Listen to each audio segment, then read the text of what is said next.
मोदी है तो सब कुछ मुमकिन होगा। अब की बार 400 पार। नमस्कार, प्रणाम। हम है नेहा निहारिका यानी कि आपकी भाभी जी, और आज हम फिर से निकल गए एक बार मैदान में, और आज हम आए हैं शाही लीची वाले शहर यानी कि मुजफ्फरपुर लोकसभा क्षेत्र में। और ये जो लोकसभा क्षेत्र है ना, पिछले कुछ सालों में और कहा जाए पिछले कुछ चुनावों में जातीय समीकरण का जो राजनीति होता है ना, उसका सबसे बड़ा अखाड़ा के रूप में बना हुआ है। और इसको जो है सांस्कृतिक राजधानी भी कहते हैं बिहार की। तो आप समझ सकते हैं कि यहाँ की राजनीति और यहाँ के चुनाव पर कितनी ज्यादा नजर रहती होगी लोगों की। तो सबसे पहले तो हम यही पूछेंगे भैया कि 10 साल से केंद्र में नरेंद्र मोदी की सरकार है, इस 10 साल में मुजफ्फरपुर कितना बदला? क्योंकि सबसे जरूरी यही है कि हम जिस क्षेत्र में रहते हैं उसका विकास कितना हो रहा है। देखिए, क्षेत्र में विकास तो हो ही रहा है। पहले जातिवाद ज्यादा हावी था। अब जब से मोदी जी आए हैं तब से जातिवाद पर लगाम लगा है। जातिवाद पे केंद्र को ध्यान में रख के, मोदी जी के काम को ध्यान में रख के वोट देते हैं। अच्छा, जातिवाद तो एक भैया ने कहा कि जातिवाद को अब किनारा कर देते हैं लोग, लेकिन नरेंद्र मोदी की सरकार पर एक जो सबसे बड़ा इल्जाम लगता है वो ये है कि नरेंद्र मोदी लगातार 2 बार से हैं। इन्होंने अधिकारों के बहुत गलत प्रयोग किया है। इन्होंने जनता के अधिकार को खत्म करने की कोशिश की है। अगर ये दोबारा आते हैं तो ये संविधान को बदल देंगे, लोकतंत्र को ध्वस्त कर देंगे। तो इन सब इल्जाम में जनता को कितना सच नजर आता है? देखिए, वैसे भी मुझे लगता है जब से मोदी जी की सरकार यहाँ पे आई है, इसके एक बहुत बड़ा लंबा जो एरिया रहा कांग्रेस की सरकार के लिए रहा, तो परिस्थितियां पहले से ही इतनी ज्यादा विपरीत परिस्थिति में यहाँ बनी हुई है कि उन चीजों को सुधारने में किसी के लिए भी वक्त चाहिए। और ये जो आपने पहले कहा कि ये राजनीति कहीं न कहीं जाति बेसिस पे होती थी इस मुजफ्फरपुर में, बिल्कुल बिल्कुल, तो उन चीजों में काफी परिवर्तन आया है। मोदी जी के आने के बाद आज हम सब, पहले ये परिस्थितियां बन जाती थी कि कौन किस जाति से हम किसके साथ बैठे किसके साथ नहीं बैठे, मगर मोदी जी के आने के बाद सब लोग एक छत के नीचे हैं और कहीं न कहीं ये जाति की व्यवस्था जो है उसमें काफी परिवर्तन आया है यहाँ पे। अच्छा, केंद्र की चीजों की भी हम बात करते हैं। जैसा कि आप जानते हैं कि हम लगातार 4-5 सवाल जो है वो केंद्र का भी उठाते हैं कि केंद्र की जो योजनाएं बनती हैं, जिसका इतना प्रचार प्रसार होता है, तो धरातल पे, खासकर मुजफ्फरपुर की अगर बात करें तो धरातल पर वो कितनी योजनाएं पहुंचती है? देखिए, मोदी जी के बारे में तो खैर सब लोग जानते हैं कि उनकी क्या पॉपुलैरिटी है, क्या है, लेकिन थोड़ा सा ये है कि बिहार पर थोड़ा उनका ध्यान कम रहता है। जी बिल्कुल, वो एक भी बैठक बिहार के लिए करते नहीं है। हाँ। ये थोड़ा हम लोग के मन में दुख है। कुछ दिन पहले भी एक न्यूज चैनल वाले आए थे। हाँ। तो हमने उनसे सवाल किया था कि ठीक है, वो हमारे देश के प्रधानमंत्री हैं। हाँ। बहुत अच्छे हैं, बहुत पॉपुलर भी हैं। हाँ। लेकिन कुछ मतलब थोड़ा बिहार सबसे पिछड़ा हुआ माना जाता है।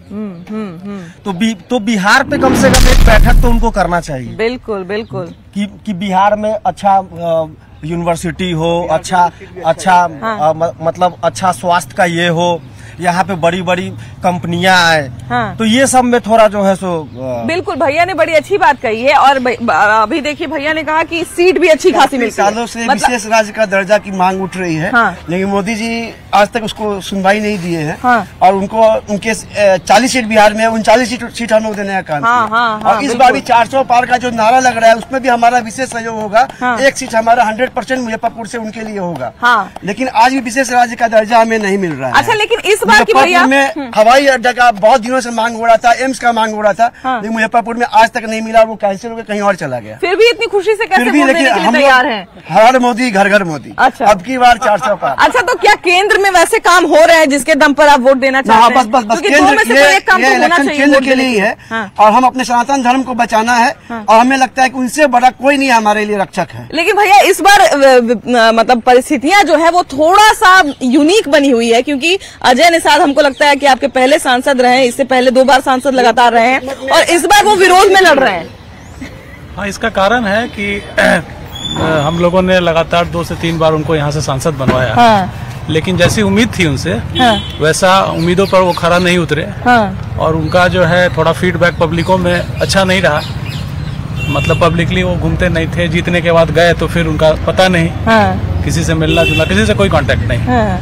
तो यही कारण है कि भाजपा ने इस बार उनको उनका टिकट काट दिया। तो उन्होंने तो दोबारा दूसरी जगह से टिकट ले लिया है। तो क्या लगता है कि जनता जो है सिर्फ उनको देखेगी, पार्टी को नहीं देखेगी? क्योंकि ये जो केंद्र वाली लड़ाई होती है, लोकसभा वाली लड़ाई होती है, ये थोड़ा सा तो विचारधारा वाली भी लड़ाई होती है। ये बिल्कुल विचारधारा वाली लड़ाई होती है। हम लोग मोदी जी के साथ है और हमेशा साथ रहेंगे। हाँ। हम लोग बीजेपी के सपोर्टर है साथ रहने का कारण क्या? हाँ। जैसा इन्होंने बोला है, बिहार में विकास नहीं हो रही है। हाँ। विकास उस राज्य में होती है जहाँ की सरकार स्थिर रहती है। हाँ। यहाँ का सरकार तो बिना पेनी का लोटा है, आज राजद के साथ, कल बीजेपी के साथ।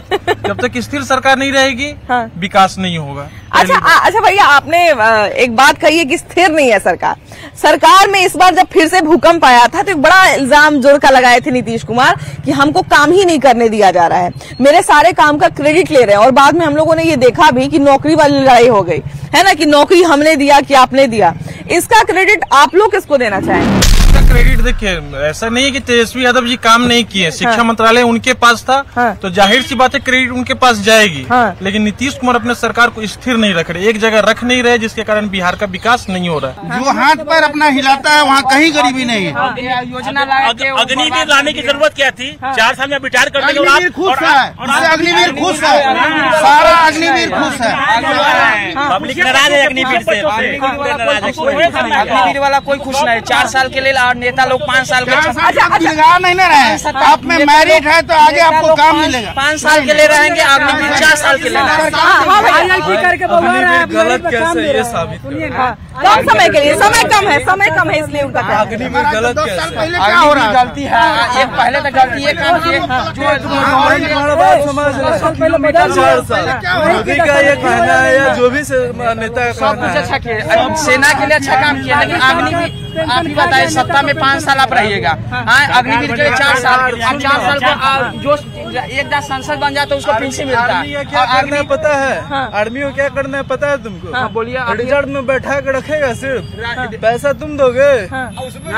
पैसा तुम 25% को तो रेगुलर कर ही रहा है, उसमें 25% को रेगुलर कर रहा है। 10% सीपीएमएफ में, जो अग्निवीर में गया है सब कुछ है, सीपीएमएफ में उसको रिजर्वेशन है।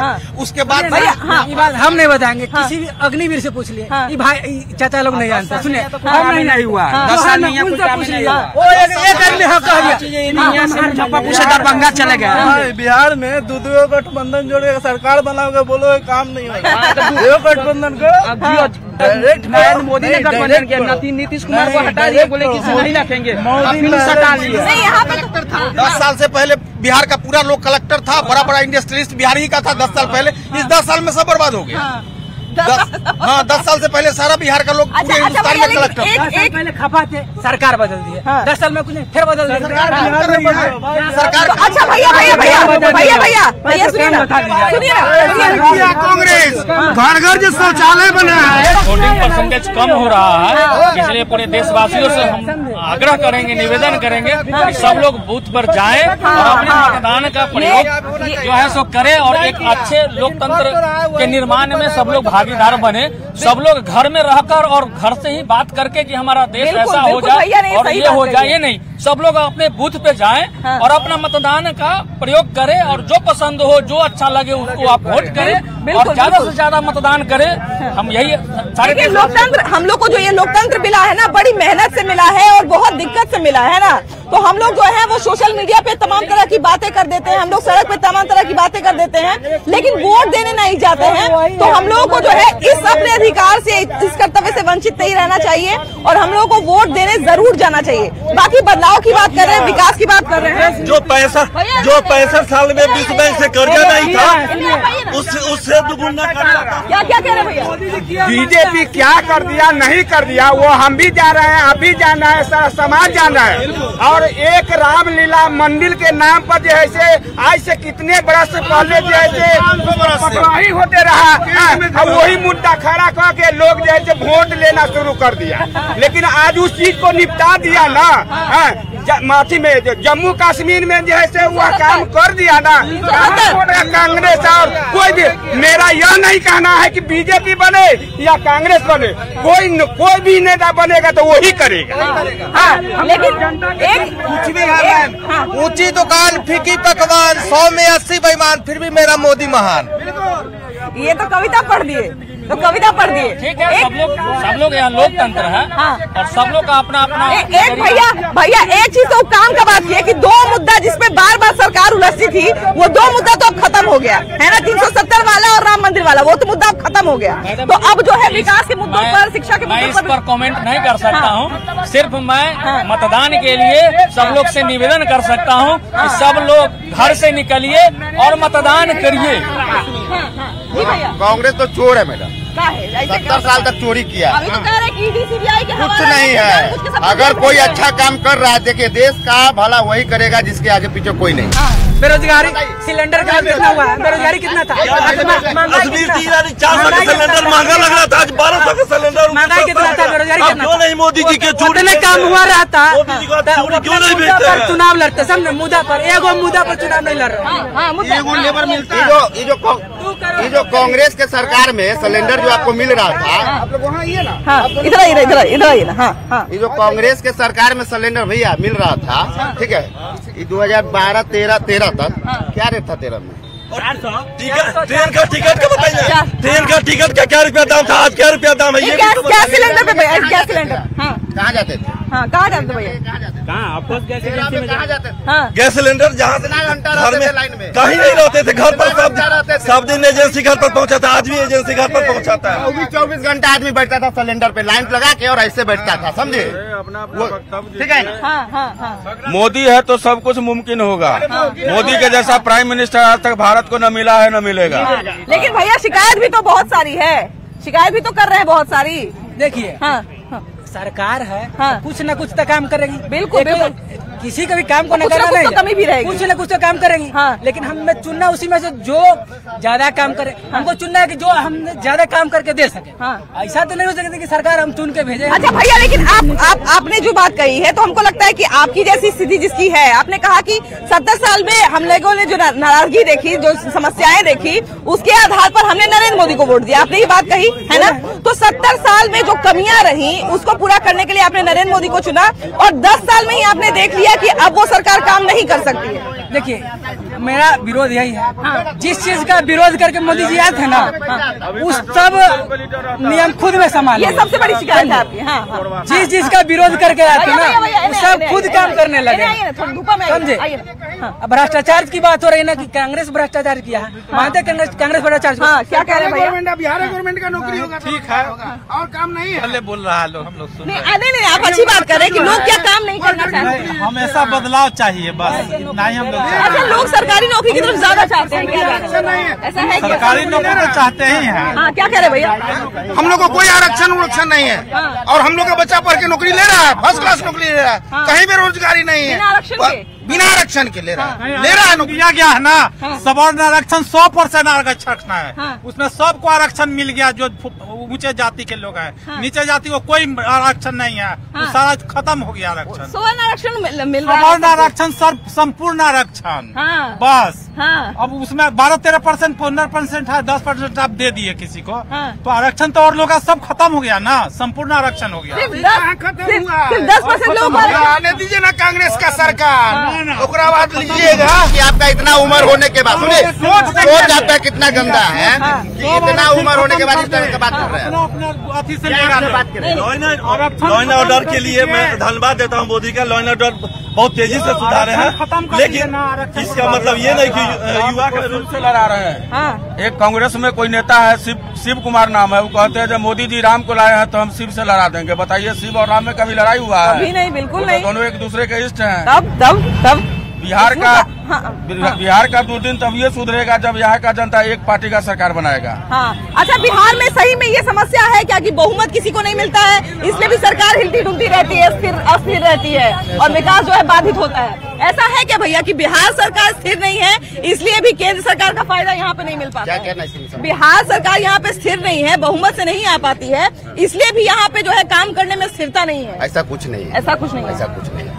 कौन कहता है कि काम नहीं हो रहा? आपने जाके देखिएगा तब ना, यहाँ बैठ के देखने से थोड़ी पता चलता है कि काम हो रहा है कि नहीं हो रहा है। लेकिन भैया जितने लोग हैं यहाँ पे तो हमसे ज्यादा तो हमको बताए ना, बताइए ना कौन सा काम चाहिए आपको, बताइए।